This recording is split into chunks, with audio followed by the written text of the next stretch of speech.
And now here is Tom Fitton, the president of Judicial Watch. And Tom, your thoughts as we watched this verdict in this Manhattan courtroom brought by the corrupt Marxist Dems that make up the power structure, certainly in New York. You know, Lou, one of the reasons I'm always outraged is because, believe it or not, I'm an optimist.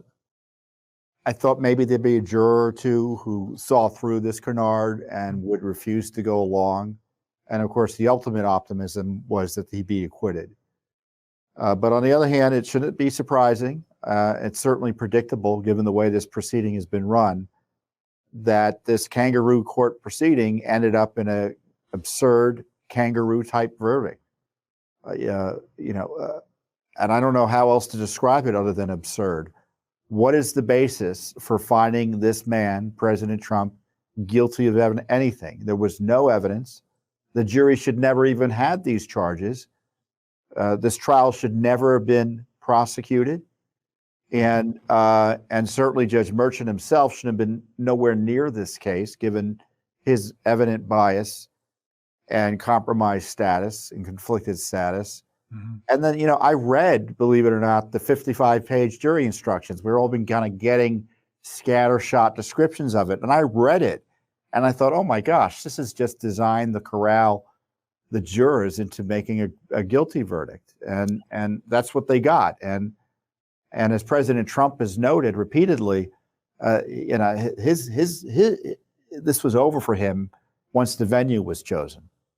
He wasn't going to get a jury that was going to treat him fairly. And in this case, the jury failed to put politics aside clearly, because there's no way the evidence of the law should have resulted in this outcome. And it's a terrible day. And right now, our elections are officially compromised. Now, the question is, will the election outcomes result in a result that Americans have confidence in, despite this compromised attack on our elections? But I don't know. Yeah, I hope, honestly, Tom, I hope that no American will indeed assume anything positive about our federal government, this Biden regime, the Democratic Party. They have immense culpability. The Democrat Party put Joe Biden at the top of a ticket, and beneath him, Kamala Harris. Those are two people that they knew were mentally deficient, in at least Biden's case, cognitively impaired, both corrupt, and without question. This is a country that is now under the control of the Marxist Dems, the deep state itself. There isn't an agency that isn't controlled by the Biden regime, the Marxist Democrats. The Democrat Party doesn't have a center. It doesn't have a right wing. It is wholesale Marxist and authoritarian, totalitarian in impulse, and I think in intent. I don't see an exception to it. And to be so venal as to go after President Trump, a former president of the United States, was just convicted in a New York courtroom by 12 Marxist jurors, as far as I can see. They simply threw their hands up and said, whatever you say, boss. Merchant, he's a product and a fixture in that party and in that ideology. We are right now watching this country under the control. Make no mistake, this means that our legal system is fully compromised, corrupt, and this Marxist Democrat Party controls all of the levers of power. Yeah, and I think to the degree the appellate process is going to work, it needs to work as quickly as possible. This is an emergency for the rule of law that this be overturned. And I'll defer to the lawyers about how that process will work and the opportunities for Trump to do that, both here in New York or up in New York, and at the federal level if the state in New York doesn't want to vindicate Trump as they should. But on the other hand, now Trump's a free man, right? I'm assuming the gag order has been lifted. He can come out and tell the truth about what happened before that Merchant was, until this day, controlling the campaign, holding him political hostage. So hopefully he can speak more freely now and campaign in earnest and maybe get this behind him. And I think Americans, and I'm dead serious about this, should pray for President Trump, not because of politics. I'm not saying, one candidate should win and one candidate should lose. That's not my job at Judicial Watch. But as far as I'm concerned, Trump has had his civil rights violated. He's a crime victim. He's been abused like few other American citizens in the history of this grand republic. And in doing so, those doing the abusing, as you have highlighted, have undermined our republic in a significant way. And, day-to-day court operations will continue across the land. But in key areas where the American people are paying attention to the operations of the judicial branch, that branch has failed. Yeah. Because it's been compromised from within by political judges, dishonest politicians who abuse their powers as prosecutors, both at the federal and state level, and I call it the Borg, B-O-R-G, that has just enabled it and praised it and allows it to go on. As our friends in the Republican Party, and I use the term friends loosely, just kind of whisper past the graveyard as this continues. Yeah, unfortunately, you're exactly right. We're talking with Tom Fitton, president of Judicial Watch, and we're talking about a dark day, and I'm sure longer, in America. We'll be right back with Tom Fitton. Stay with us. Wellness Company and their doctors are medical professionals you can trust. And their new medical emergency kits are the gold standard when it comes to keeping you safe and healthy. This medical emergency kit contains an assortment of life-saving medications, including ivermectin, Z-Pak. Rest assured, knowing that you have emergency antibiotics, antivirals, and antiparasitics on hand to help you and your family stay safe from whatever life throws at you next.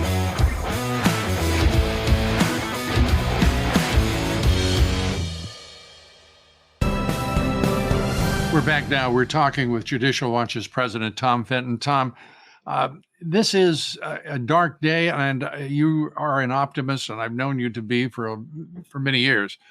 But the reality is, I am usually very skeptical. I try to be very realistic to the point that sometimes I'm less than optimistic. But right now, I think there's one great clarity here that presents itself. And that is either the American people act now, or we lose our nation. We lose our constitutional republic.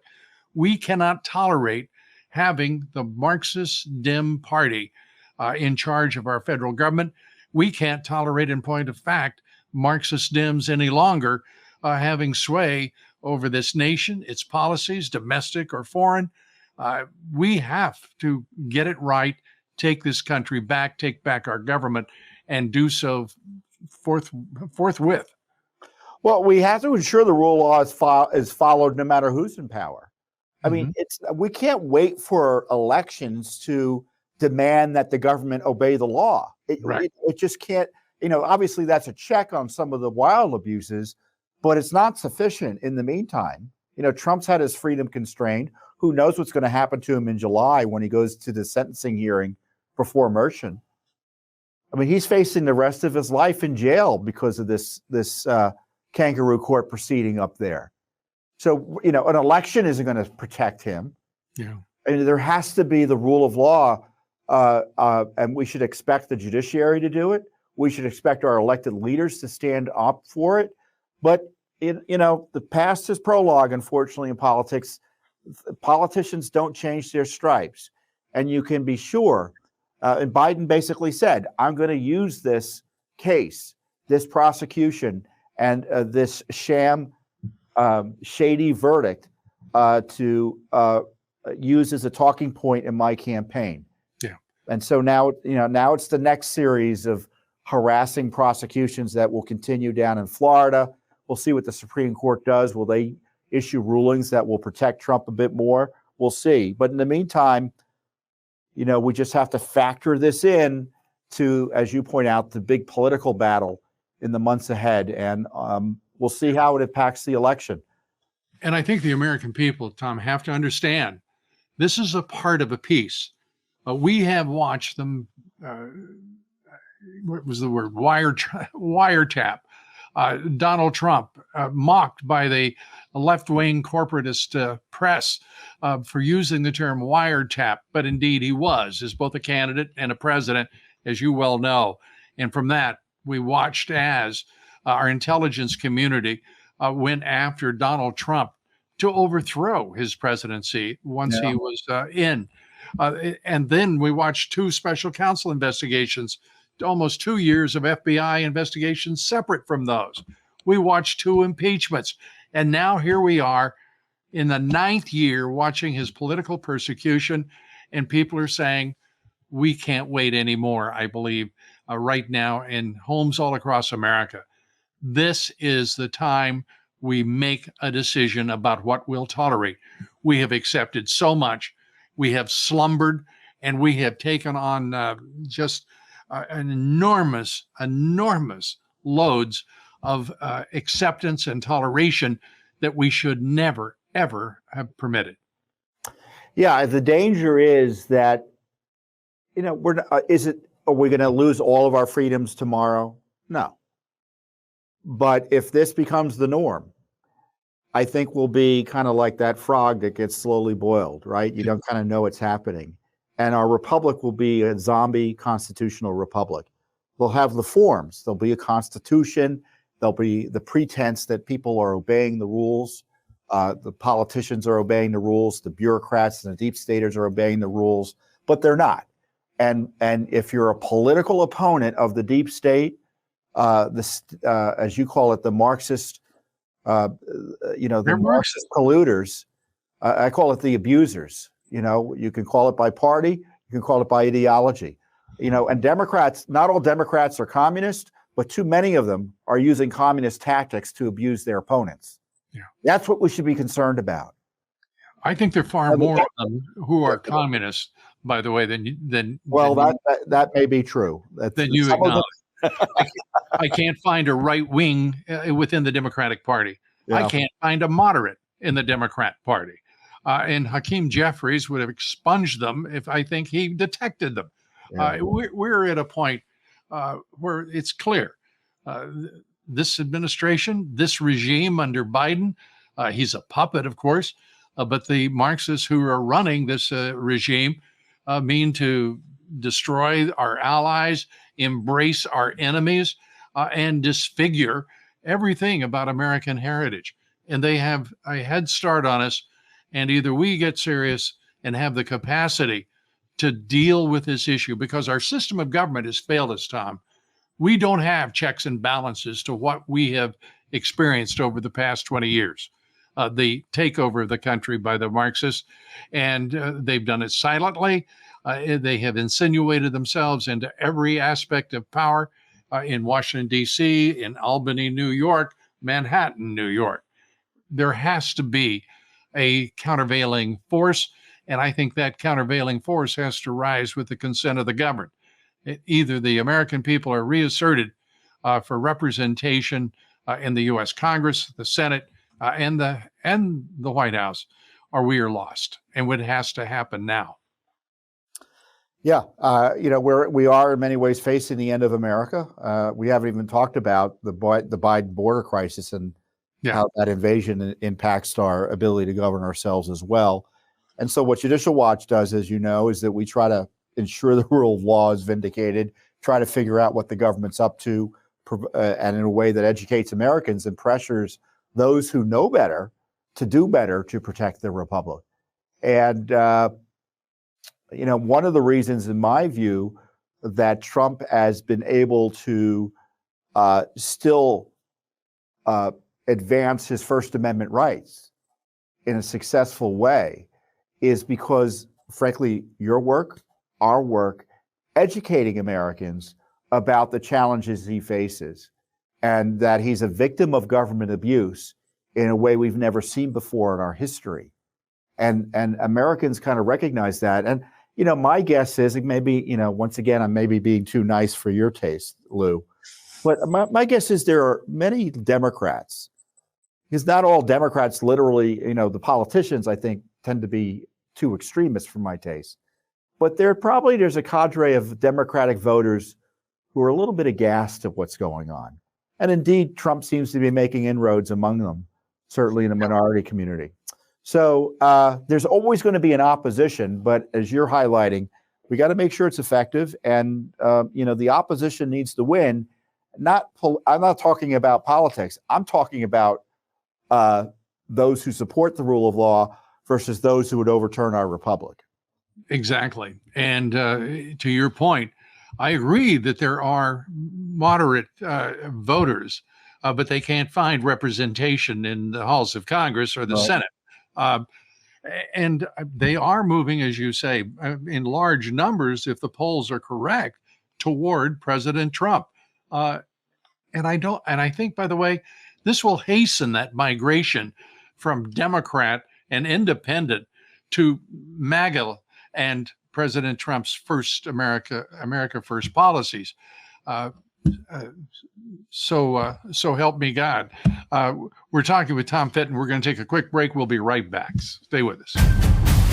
Wellness Company and their doctors are medical professionals you can trust. And their new medical emergency kits are the gold standard when it comes to keeping you safe and healthy. This medical emergency kit contains an assortment of life-saving medications, including ivermectin, Z-Pak. Rest assured, knowing that you have emergency antibiotics, antivirals, and antiparasitics on hand to help you and your family stay safe from whatever life throws at you next.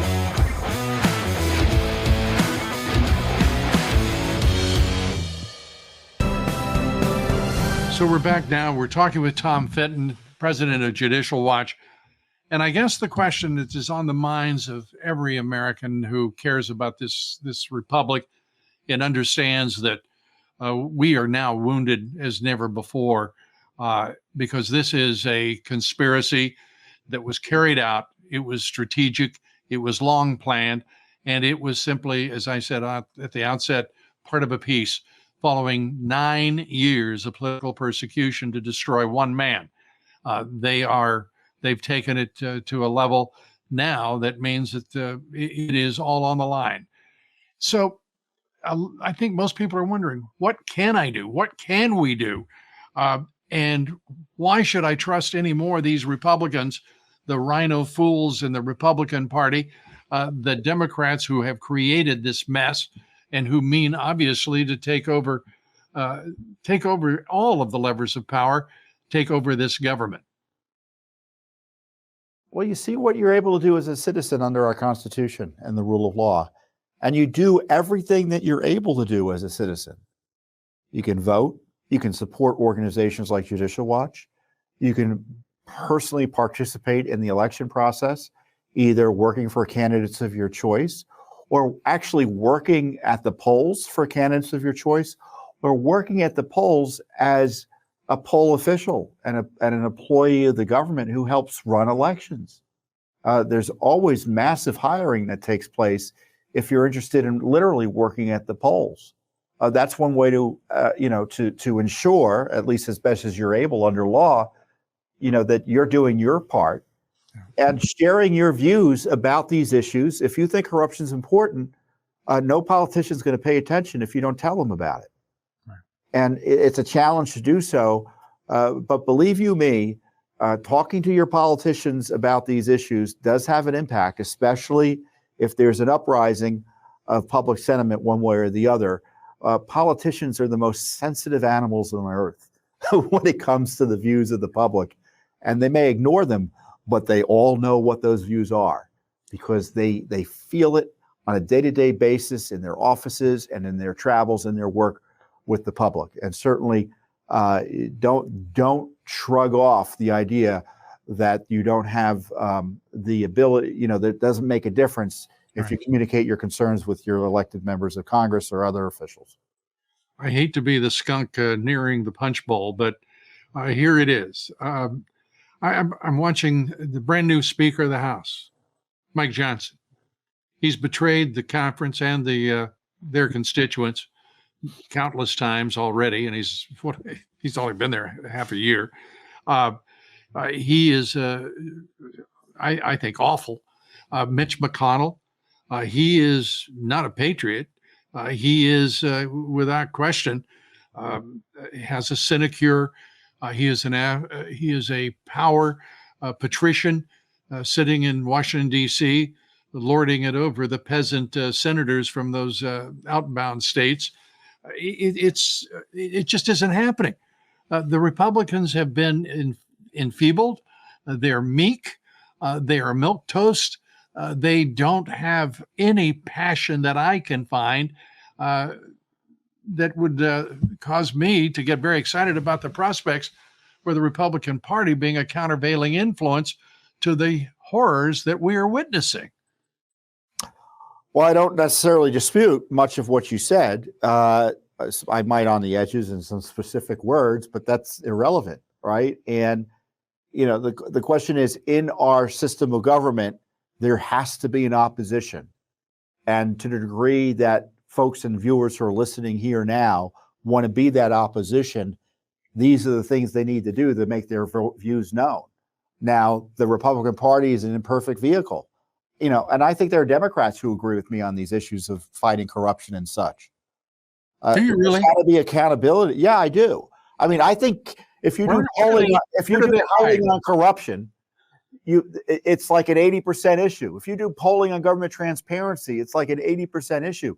What American, other than a communist, is in favor of government corruption? So this is an issue I think that politicians of both parties should pay more attention to. And I tell you, it's no surprise that Biden's going to run on this anti-corruption scheme that he's pretending to be pursuing against Trump. It's actually corrupt to what he's doing, but he's going to be the man who's against Trump corruption. Yeah. I mean, if it didn't work with their own voters, they wouldn't be saying it. Well, I'm not sure what they would be saying. I think what they're saying is what they think that they can get away with. Well, that may be true too. The other part of it is they can get away with much because the corporatist media, I mean, think about it. The establishment media is corrupt through and through. I mean, when you talk about Jake Tapper, a former, left-wing flack. When you talk about half the people on MSNBC, they're all, activists for the party, and I don't mean the middle of the party. Think about it. I mean, we're watching a media that is subsumed by the left. There's no question about it. And so you get a choice. Either they take orders. I hate it. I'd love to know what happens when they get conflicting orders from on high from their executives. So do they follow the corporatist dicta, or do they follow the Marxist dicta? Who has the most power? The Marxists are winning. Well, what I found interesting about the verdict is all those journalists are involved now in criminal conspiracies, according to Alvin Bragg. Every time they talk to a politician about how to suppress a negative story, all the catch and kill activities that mainstream journalists engage on behalf of favored politicians, usually of the left, all that is potential criminal activity, according to Alvin Bragg, Judge Merchant, and the 12 jurors who rubber stamped this kangaroo court proceeding and abused Trump with a guilty verdict. So those 51 deep staters who tried to signed that letter to suppress the Hunter Biden laptop, prosecute them under these new rules. They should be. What politician wouldn't be prosecutable under these new rules? I'm liking this idea better and better, Tom, as you lay it out. Well, I mean, that's the new rubric here. And,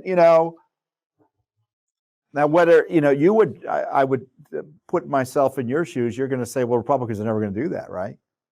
Conservatives are never going to do that. I don't know. But now they can, because these are the new rules. My question is, what Republican other than President Trump, a handful of senators, and I mean a handful, and perhaps maybe as many as 100 Republican congressmen would, but that does not make a majority, and it does make you question about how tough it's going to get before we get tough.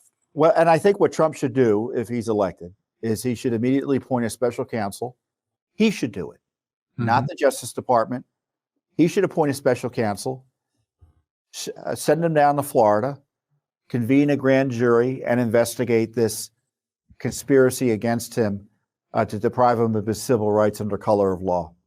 Yeah, I think you're exactly right, and I think that we're going to have a lot of choices and directions to go in if we're going to prevail in this, and we simply must prevail. Tom Fitton, thanks for being with us here today. An ugly day, no question. New York does not have a judicial system. They have nothing more than an extension of their political system that has black robes and pretense. It's something called justice. They're so far remote from it, they don't even recognize it should they see it in anyone else's courtroom. Tom Fitton, thank you for being with us, as always. You're welcome, Lou. Thank you very much.